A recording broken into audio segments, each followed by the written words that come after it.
Então, boa noite. Tudo bem com vocês? Carnaval foi bom? Embora o carnaval já tenha passado em 2012, 2 dias terminou, nós nunca devemos evitar de falar daquilo que é importante, especialmente nas épocas em que nós vemos mais a influência desses momentos dentro do nosso cotidiano. Então, quando é Natal, nós falamos de Natal, quando é Carnaval, a gente fala de Carnaval. Se não falar, a gente fala depois, mas a gente fala. Então, hoje nós vamos falar sobre o Espiritismo, não, sobre o comportamento do espírita e o Carnaval. Por que não do Espiritismo? Porque o Espiritismo não proíbe nada e nem manda fazer nada. Então, nós não precisamos falar da doutrina que não menciona o Carnaval e não vai julgar ninguém a respeito do Carnaval.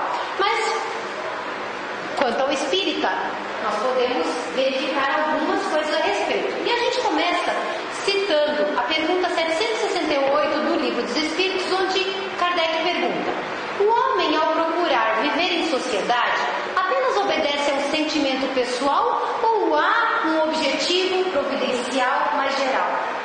Ou seja, nós vivemos em sociedade porque nós somos afim de estar em sociedade ou porque é realmente útil e necessário para o nosso desenvolvimento essa existência em sociedade. Existe um objetivo da providência divina para que nós vivamos em sociedade? E os Espíritos dizem assim: o homem deve progredir, mas não pode fazer isso sozinho, porque não dispõe de todas as faculdades. O que são as faculdades? Nossas capacidades são desenvolvidas no convívio, elas não nascem prontas em nós. Eis porque precisa se relacionar com outros homens. No isolamento, sozinho, o homem se embrutece e se enfraquece. Então, nós começamos a fazer a construção da ideia que nós vamos falar hoje. O homem tem que viver em sociedade, tem que relacionar-se com o próximo, vai envolver-se com tudo aquilo que tem à sua volta, de uma forma ou de outra. Bom, a existência no mundo em geral não é assim: vamos rejeitar. Eu não gosto de carnaval, então eu vou falar mal do carnaval, vou julgar mal quem pula carnaval e não vou me misturar com quem anda nos blocos de carnaval, quem vai para os clubes, etc. Não, nós não podemos simplesmente rejeitar a existência no mundo, nós temos que vivenciá-la com responsabilidade, viver no mundo agindo com bom senso. Paulo de Tarso diz: viver no mundo sem ser do mundo. O que significa? Viver aqui, fazer as coisas que temos que fazer, aprender o que tem que aprender, ensinar o que tem que ensinar, exemplificar, absorver, relacionar-nos, só que sem ser do mundo. Significa sem nos corrompermos, sem nos mancharmos, nos macularmos com aquilo que há no mundo e que de repente não é bom para nós.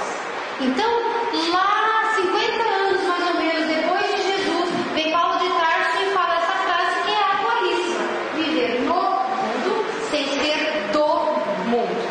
Ok? Bom, no carnaval, nós sabemos que existem muitas coisas boas. Existe um clima de alegria, existe muita festa, muita diversão, parece que as pessoas esquecem dos seus problemas, fica tudo muito gostoso, as pessoas estão envolvidas em divertir-se, em sair juntas, se reunirem. É gostoso. Também existe uma coisa muito boa, que é: todos são iguais no carnaval, mesmo usando fantasia diferente. Ninguém pergunta se uma pessoa que está pulando carnaval é mais rica ou mais pobre, se ela é mais culta ou mais inculta. Independente da sua fantasia, a fantasia não faz significado nenhum senão a diversão. Mas a pessoa, todas que estão pulando juntas, são todas iguais. Então o carnaval tem as suas virtudes, como tudo, se nós formos observar, tem lados positivos. Porém, todo mundo também sabe que no carnaval existe um excesso de embriaguez, porque as pessoas começam a aumentar as doses de álcool para entrar na folia, quebrando com as suas travas. A libertinagem é disfarçada como se fosse liberdade.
noticiários dizendo, olha, aumentou em tantos por cento o número de acidentes com veículos, aumentaram em tantos por cento os crimes de morte, aumentaram em tantos por cento, daqui a uns meses vão falar do aumento do aborto.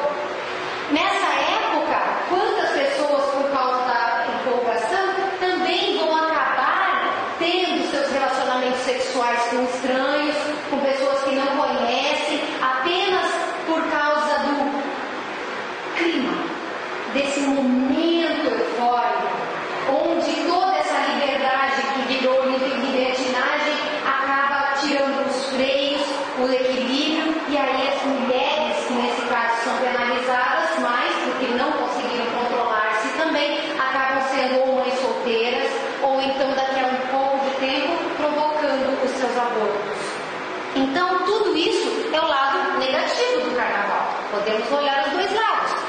Agora, devido à nossa evolução, sempre relembrando que nós somos espíritos encarnados num planeta de expiações, o que significa dizer que nós somos imperfeitos. Todos nós somos imperfeitos. Todos nós temos as nossas más tendências. Todos nós temos os nossos equilíbrios. Graças a Deus, estamos lutando para nos dominar. Até que dominados consigamos mudar as nossas imperfeições e virtudes. Então, feliz de nós que estamos lutando por isso. Mas, por enquanto, qualquer coisa desperta em nós o afloramento das paixões. Aquilo que há em nós de pior. Eu não estou falando da paixão, do relacionamento afetivo, que é antes do amor. Eu não estou falando da paixão por uma ciência, por um conhecimento, que é o que nos impulsiona a buscar construir alguma coisa. Eu estou falando dos defeitos morais que nós ainda carregamos. Então, a pessoa que ainda tem muitas tendências a desvios sexuais, ela vai descambar para esse lado. A pessoa ainda muito ligada para todo tipo de vícios, ela vai tender a abusar das drogas, do álcool. A pessoa que não consegue ver que o seu papel na sociedade influencia o outro, ela vai andar em alta velocidade, ela vai querer atropelar no trânsito, sai da minha frente que eu quero passar, e ela vai causar prejuízos. Por quê? Porque está de acordo com a nossa evolução moral ainda na Terra, infelizmente. E aí, o carnaval, com toda essa liberdade ostensiva que acontece, acaba criando uma ilusão naqueles que se deixam levar pelo clima de que pode fazer qualquer coisa. Qualquer coisa, porque no carnaval tudo pode. Tudo é liberado. Vocês podem ver que nessa época, há vários anos, se tem propaganda em plena hora de final de dia, começo de noite, onde as nossas crianças estão na frente da TV, dizendo que use camisinha. Claro que tem que usar camisinha.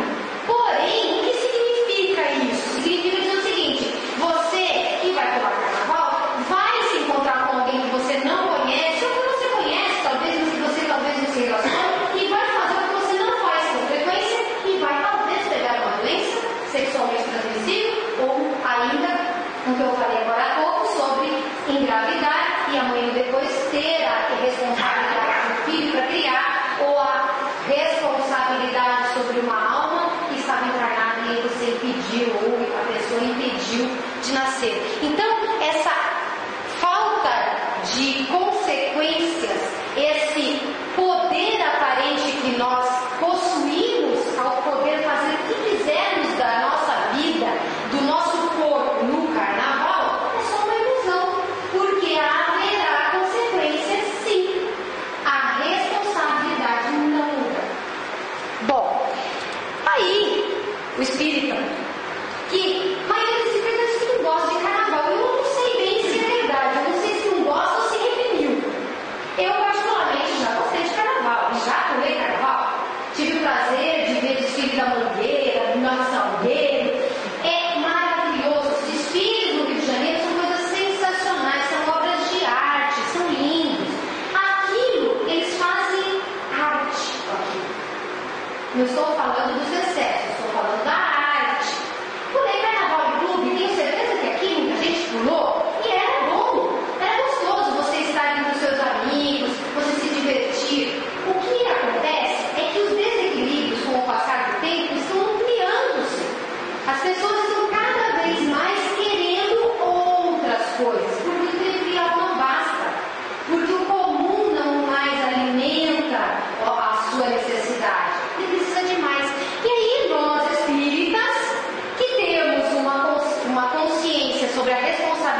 depois tem que arcar com as consequências, e mesmo que a consequência não seja material, a consciência não pesa?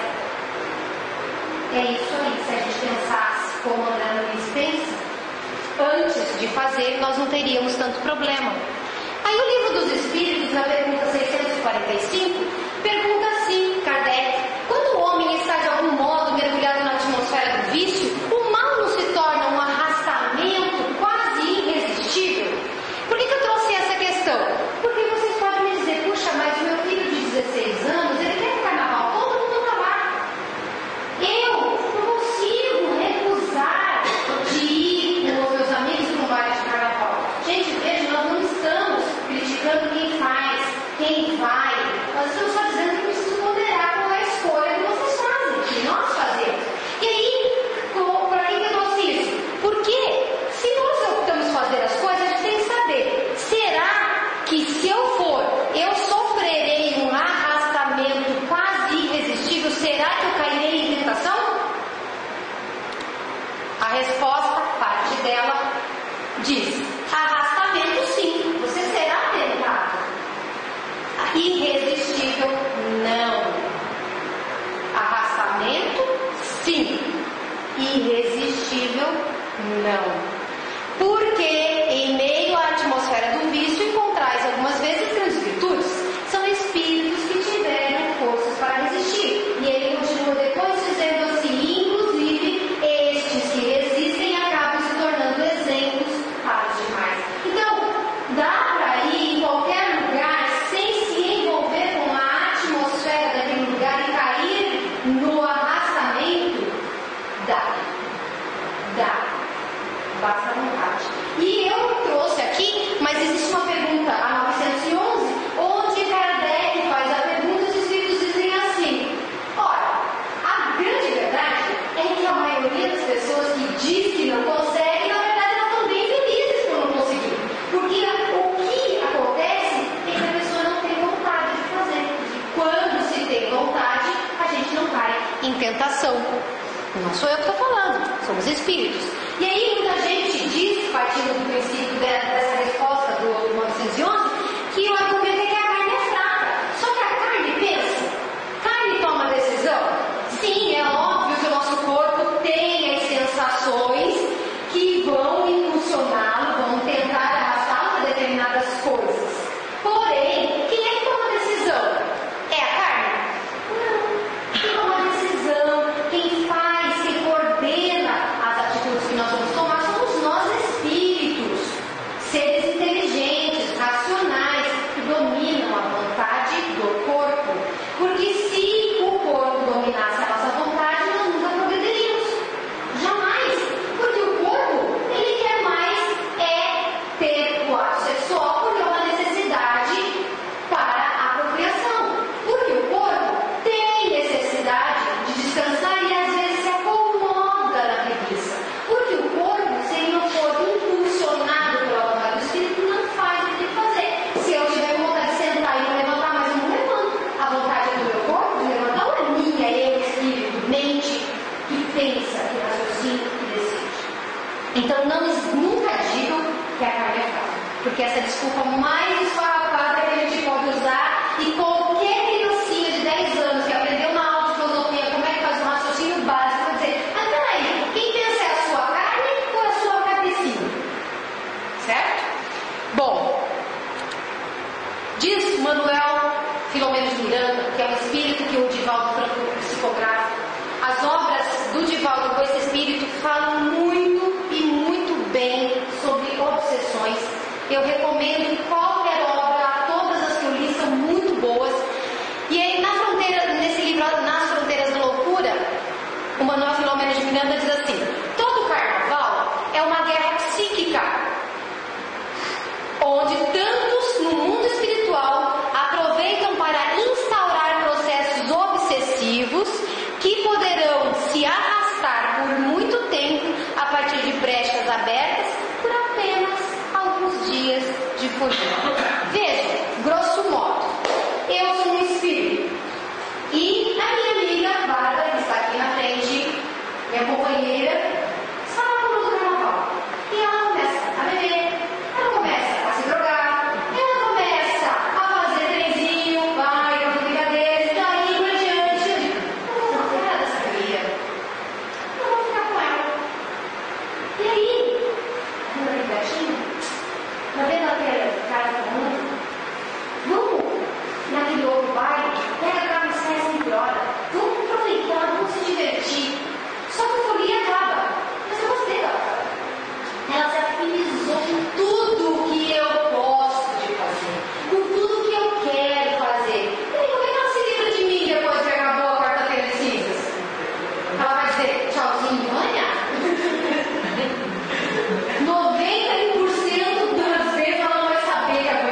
arranjada. Então o Manuel Filomeno de Miranda nos fala sobre o perigo das obsessões que começam nessa época. Carnaval não teria perigo nenhum para nós, não teria risco nenhum para nossa integridade espiritual se todos nós tivéssemos um ideal só, alegria. Porque não é proibido nós nos divertirmos, não é proibido nós procurarmos a felicidade, o contato com o próximo. Lembrem da primeira pergunta que eu li, nós vivemos em sociedade, é gostoso, não é bom quando eu chego aqui e beijo e abraço vocês? Para mim, eu amo chegar aqui, vocês virem e me darem o meu abraço, é bom demais, é gostoso, todo mundo dança junto, todo mundo canta junto, todo mundo conversa, todo mundo ri, esquecendo por um pouquinho de tempo todas as dificuldades da encarnação. Nós não vivemos uma vida fácil na Terra, não vivemos, é um planeta de expiações, nós temos problemas, nós temos dificuldades. Agora, não seria ruim nós fazermos um clima de carnaval onde as pessoas só pensassem no melhor para todo mundo. Podia fazer todas as coisas sem excessos, sem abusos, sem precisar de subterfúgios como as drogas para liberar aquilo que nós não temos coragem de fazer em estado de sanidade. Então, a realidade, infelizmente, não é essa. É uma realidade muito diferente. Essa matéria já foi publicada há vários anos no Correio Brasiliense. É só um trechinho que diz assim: de cada 10 casais que caem juntos na folia, 7 terminam a noite brigados. Desses casais, 3 cometem adultério. E de cada 10 pessoas, pelo menos 7 se submetem a coisas que abominam no dia a dia, como álcool, drogas e coisas assim. Então, só essas 5 frases, elas já mostram como nós somos desequilibrados, porque a gente se deixa arrastar. E não é porque nós queríamos, é porque nós ainda somos pessoas que temos dificuldade de lidar com as tentações que estão dentro de nós. E aí a gente cai no ritmo da folia. Existe um clima astral, todo tendendo para os abusos. Nós temos defeitos, afinizados com os abusos. O que vai acontecer? Juntar fome com a vontade de comer? Não tem jeito. Aí, o que acontece? Isso que nós falamos, dessa quantidade de abusos e de problemas que surgem, é o resultado dos estímulos que existem à liberdade sem limites, que acaba na libertinagem, as facilidades de atos de depravação, o uso do álcool, das drogas. Podem ver, 90% das propagandas que passam nessa época de carnaval são todas de bebida alcoólica, estimulando e estimulando. Eu não sei se vocês viram no Natal, no Ano Novo, que esse ano lançaram, não sei se tinha nos outros, eu não vi, lançaram garrafas de suco de frutas em forma de champanhe para as meninas, cor-de-rosa com desenho de princesinha. Claro que não tem álcool ali, mas é champanhe de criança. O que acontece quando a criança cresce? Ela quer beber. Para quem são focadas as propagandas de cerveja hoje? São para os homens que já estão com a bebida? Só tem mulherão, gente. Tudo sem barriga, porque se cerveja não é barriga, né? Tudo aquelas coisas maravilhosas e a gente fica assim, meu Deus, vou tomar essa cerveja, olha só o barriga. A gente não pensa assim conscientemente, mas inconscientemente ele sabe, existe técnica para vender e é assim. Então, esses comportamentos são estimulados pelas pessoas através da mídia, do jornal, da internet, dos grupos. Eu me afinizo, ela se afiniza, ele se afiniza. Nós somos legais, porque nós somos da turma. Aí ela, não é da turma, quer ser igual. Gente, é super legal. Aí ela vai fazer igual a gente. Entendeu? Isso daqui, se a gente não se domina, não tem jeito. A verdadeira alegria, mais uma vez chamando André Luiz, não foge da temperança. Lembrando que a temperança é o hábito de moderar os apetites sensuais, os desejos, as paixões, é a sobriedade, o que significa nada de excessos. Não é ruim viver sem excessos, nem para mais, nem para menos, a gente vive com temperança. Então a alegria verdadeira, ela está dentro do sóbrio, não está dentro dos excessos. O excesso é desequilíbrio em qualquer área. E para finalizar, o que nós temos que considerar nessa noite de hoje, a respeito desse tema, tanto para repensar o carnaval que acabou agora, quanto para poder falar com as pessoas que vêm nos perguntar a respeito e elas vêm perguntar, quanto para também agir coerentemente nos nossos próximos carnavais, era o seguinte: para o espírita, se o carnaval é tão ruim, só ele pode decidir. Eu decido o meu carnaval e da minha família. Cada um de vocês vai fazer o mesmo carnaval da sua família. Ninguém tem o direito de dizer que vocês estão errados de pular carnaval. Só vocês. Se acharem que é assim. Nós temos que refletir, sim, a responsabilidade dos nossos atos e o resultado dos nossos atos nesses dias, como nós agiremos e o que repercutirá na nossa consciência, no nosso físico, na nossa alma, depois que nós tomarmos as nossas decisões, nossas atitudes e nossas decisões.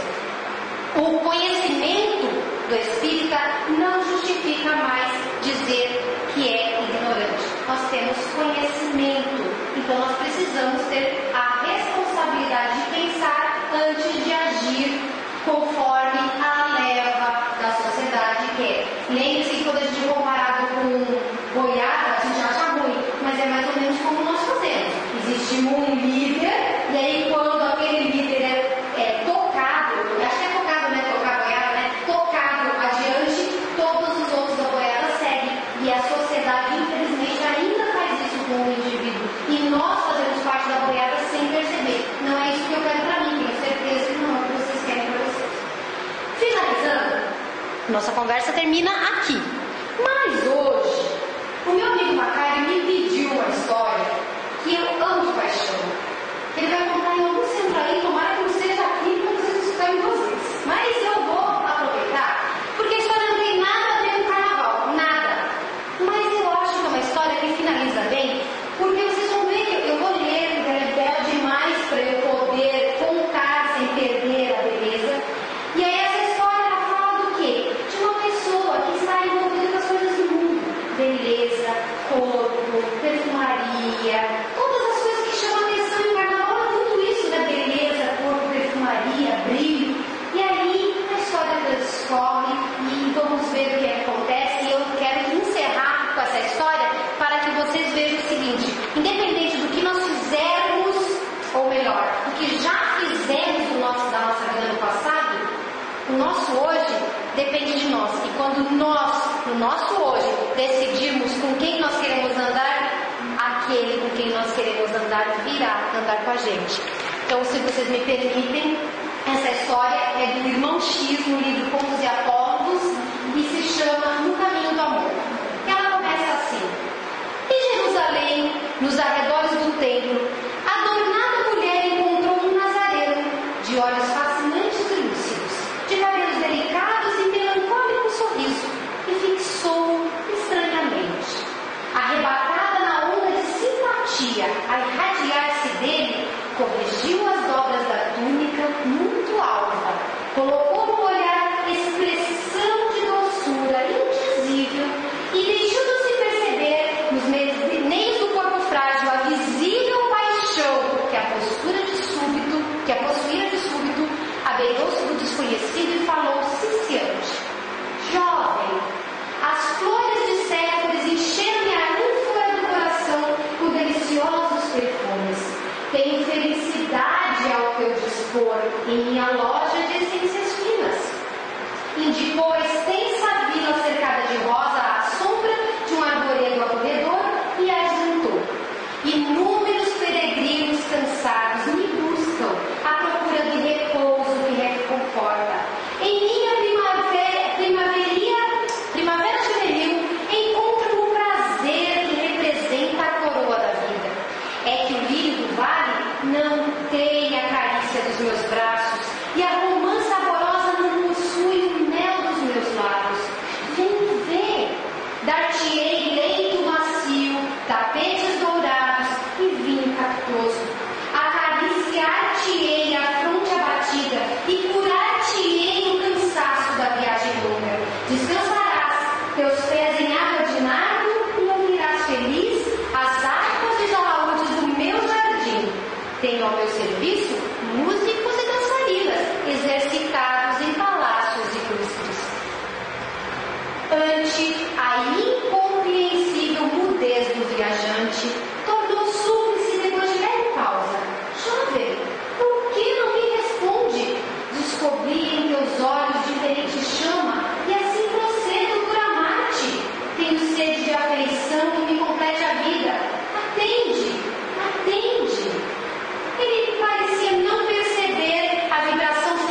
Constrangido por aquele olhar esfogueado, o forasteiro apenas murmurou: agora não, depois, no entanto, quem sabe? A mulher, ajaezada de enfeites, sentindo-se desprezada, prorrompeu em sarcasmos e partiu. Transcorridos 2 anos, quando Jesus levantava o paralítico ao pé do tanque de Betesda, venerável anciã, pediu-lhe socorro para a infeliz criatura atenazada de sofrimento. Começam a segui-la sem hesitar. Um pardieiro denegrido, um corpo chagrado exalava gemido angustioso.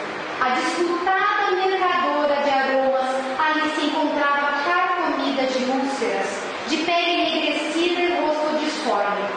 Feridas sanguinolentas pontilhavam-lhe a carne, agora semelhante ao esterco da terra.